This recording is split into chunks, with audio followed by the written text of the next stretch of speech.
Oke, selamat sore guys. Apa kabar ketua?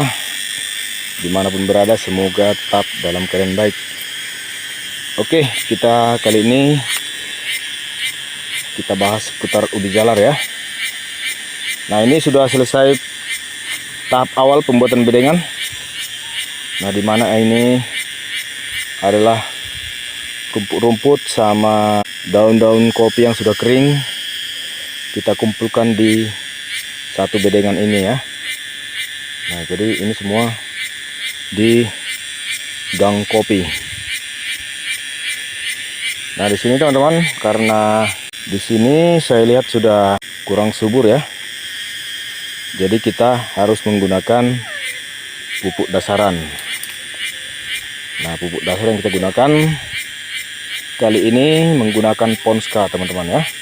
Jadi setelah kita buat bedengan seperti ini, kira-kira setinggi 10 cm, lalu kita taburkan pupuk teman-teman. Lalu nanti akan kita tutup kembali sampai mencapai target bedengan kita, kira-kira setinggi 25 cm ya, atau 20 lebih.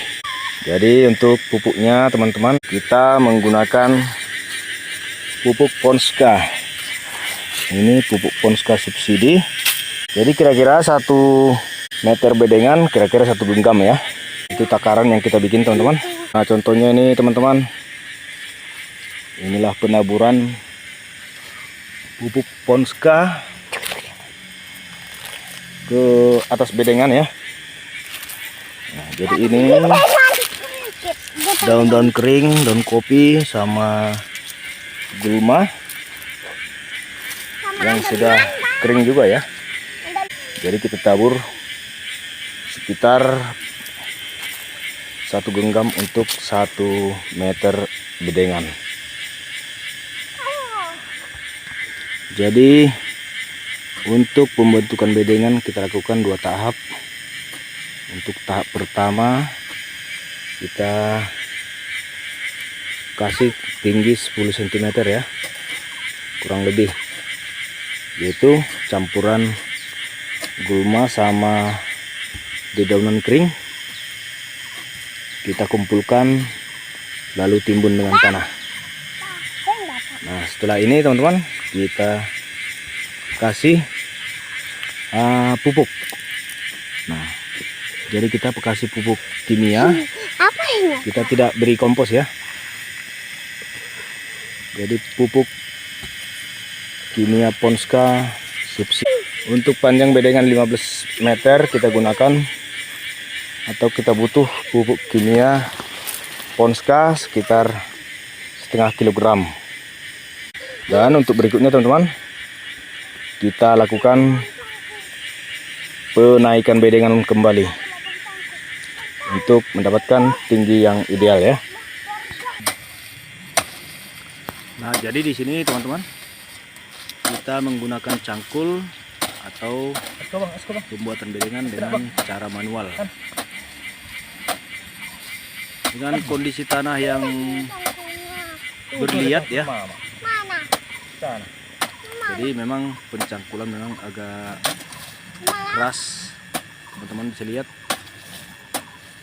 Ini sudah dalam kondisi tanah kering. Tapi untuk pencangkulan juga agak susah teman-teman. Dan untuk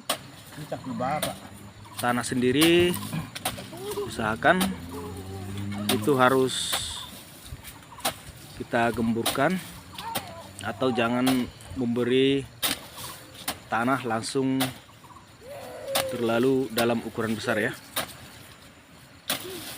Nanti itu akan menyulitkan kita dalam melakukan penanaman juga teman-teman, karena tanahnya keras.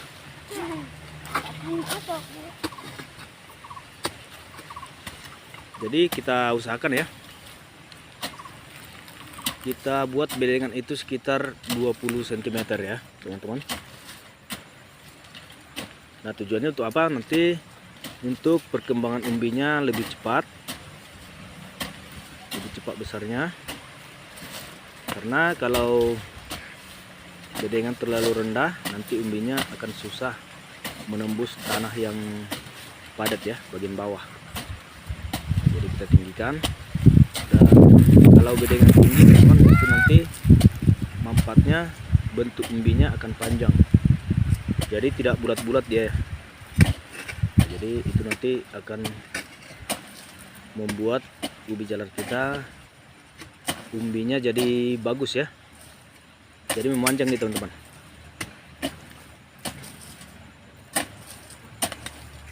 Kalau mungkin di tempat atau ladang kita yang tidak ada tanaman lain seperti ini kopi, mungkin kita bisa menggunakan traktor atau kultivator ya, untuk proses lebih baik dan lebih cepat. Nah, jadi teman-teman, kira-kira untuk hasil akhir teman-teman bisa lihat ketinggian sekitar 20 sampai 25 cm ya. Karena di sini tanahnya tergolong tanah padat, tanah liat ya. Jadi agak susah untuk pencangkulan secara manual. Nah, di sini nanti teman-teman kita akan melakukan penanaman sekitar 1 minggu. 1 minggu ke depan baru kita lakukan penanaman. Nah, tujuannya teman-teman agar bedengan kita tidak panas lagi, karena kita tadi melakukan penimbunan dengan bahan-bahan organik seperti rumput-rumput sekitaran kopi dan juga dedaunan kopi ya. Jadi kalau segera kita tanam itu bisa berisiko menjadi busuk batang. Dan juga teman-teman, saat ini lagi kondisi cuaca kemarau ya. Sudah sekitar 2 minggu teman-teman. Jadi ini kita kondisikan nanti kondisi kelembapan tanah sama waktu penanaman agar tidak terjadi kebanyakan ditanam ya, atau gagal tumbuh. Untuk nanti teman-teman kita akan lanjutkan videonya di bagian cara penanaman dan juga pengambilan bibit, yang mungkin itu nanti ada manfaatnya buat kita semua. Jadi bagi teman-teman yang juga sudah pernah atau juga petani ubi jalar, teman-teman boleh komen ya di video kita, agar kita bisa saling berbagi, bertukar pikiran, bertukar pengalaman ya. Untuk ini teman-teman, kita di seputaran Sumatera Utara, dan mungkin teman-teman yang lain ada di daerah lain bisa beri komen, dan mungkin ada inspirasi dari sana nanti teman-teman untuk kemajuan pertanian kita, terutama untuk pertanian ubi jalar. Oke teman-teman, salam satu cangkul. Semoga petani Indonesia makin jaya.